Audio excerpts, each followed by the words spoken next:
On en a déjà un petit peu parlé hier, mais Oui. pouvez-vous nous rappeler, Nathalie, du point de vue de l'avocat que vous êtes, pourquoi cette réforme, digitalisation de la TVA et facturation obligatoire, est importante?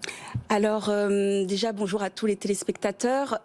Effectivement, cette réforme va être très importante dans la mesure où elle va impacter 4 millions d'entreprises, toutes tailles confondues en France, notamment dans l'aspect facturation électronique. Donc la facturation électronique qui va être rendue obligatoire pour les transactions domestiques qui sont réalisées entre deux entreprises françaises.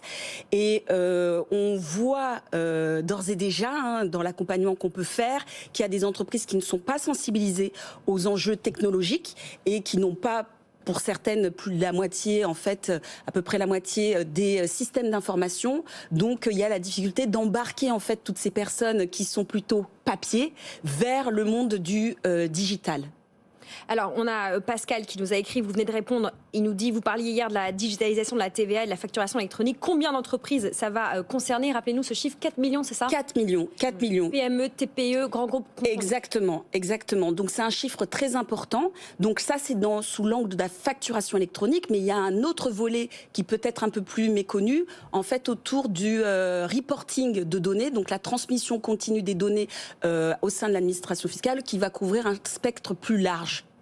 Concrètement, qu'est-ce qui va changer avec le e-reporting? Avec le e-reporting, alors c'est totalement nouveau. On ne connaît pas ce système. Il est Comment on connu dirait en français pour ceux qui vont nous écrire en disant qu'on parle trop en franglais?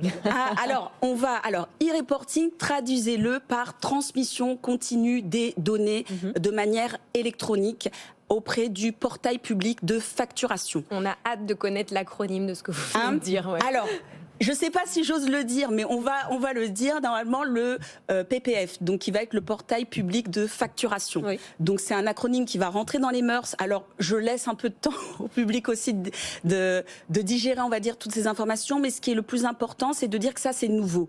Les voisins européens, notamment comme l'Espagne, l'ont mis en place, qui permet de transmettre toutes les données de facturation et de transaction qui ne seraient pas concernées par la facturation électronique directement auprès de l'administration fiscale. Bon, alors,